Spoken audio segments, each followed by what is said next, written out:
Cinquième atelier de géométrie, deuxième partie. Oméga et oméga prime sont deux points distincts, symétriques par rapport à delta. Leur milieu est I. On considère l'antidéplacement phi égale S oméga prime rond S delta. Question 1.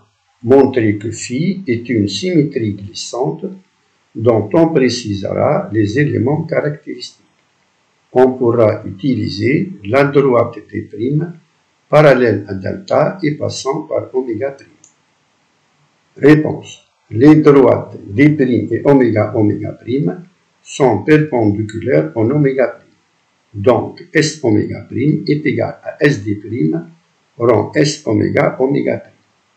Implique phi est égal à SD prime rond S oméga prime rond S delta. Comme delta est perpendiculaire à la droite oméga prime et delta est parallèle à la droite D', alors S oméga prime rond S delta est égal à S delta rond S oméga prime. Et SD prime rond S delta est la translation de vecteur de I oméga prime. C'est aussi la translation de vecteur oméga prime. Implique phi est égal à SD prime rond S delta rond S oméga prime. Implique phi est égal à la translation de vecteur oméga prime rond S oméga prime. Donc phi est la symétrie glissante d'axe la droite oméga prime et de vecteurs oméga prime.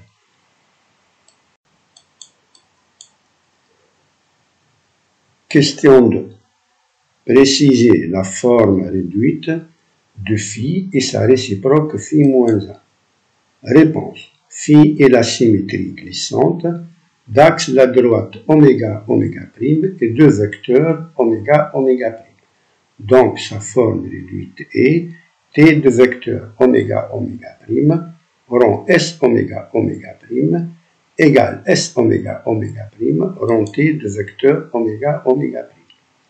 La réciproque phi moins 1 est la symétrie glissante de même axe la droite oméga prime et de vecteur oméga prime oméga. Sa forme réduite est T de vecteur oméga prime oméga rond S oméga prime égale S oméga prime rond T de vecteur oméga prime oméga. Les symétries glissantes réciproques ont le même axe, leurs vecteurs sont opposés.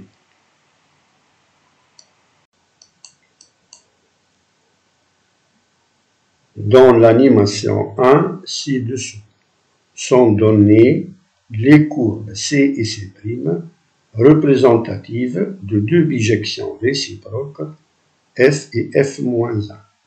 La droite delta d'équation y égale x, le point oméga de coordonnées moins 1,5 et sont symétriques par rapport à delta, oméga prime de coordonnées 1 moins 1,5.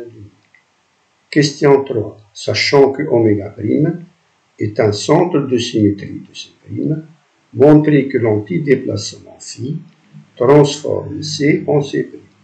On déduire l'antidéplacement autre que S delta qui transforme C' en C.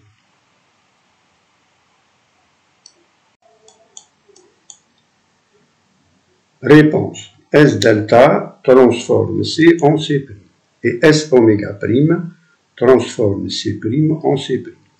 Voir l'animation 1. D'où S oméga prime rond S delta de C égale C', équivalent à phi de C égale C'. Voir l'animation 2. S delta et phi sont les antidéplacements qui transforment C en C'.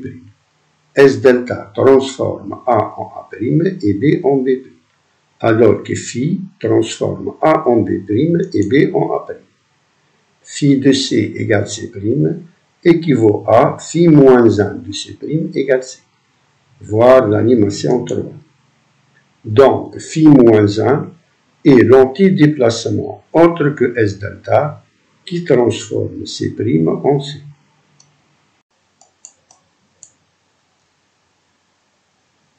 Dans l'animation 1 ci-dessous est tracée la courbe C seconde Image de C' par la symétrie glissante phi.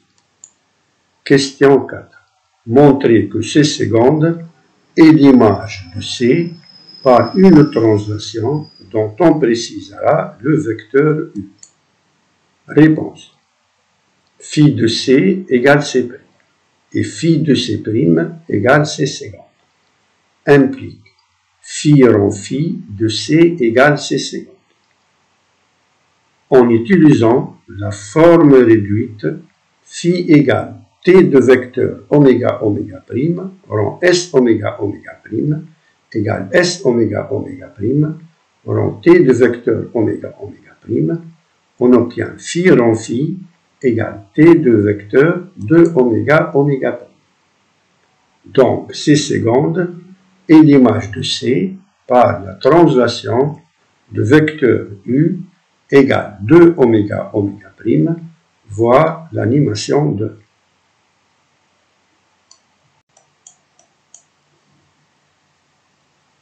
Question 5. Calculer les composantes de U, puis expliciter la fonction G dont la représentation graphique est la courbe C seconde, sachant que F est définie sur l'intervalle moins 2, 1 par f de x égale 1 plus 2 cosinus pi sur 3 que multiplie la différence x moins 1. Réponse.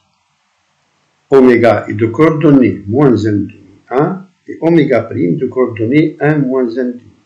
Donc U est de composante 3 moins 3. Et en découle G est défini sur l'intervalle 1, 4 par G de x égale moins 3 plus f de x moins 3 égale moins 2 plus 2 cosinus pi sur 3 que multiplie la différence x moins 4.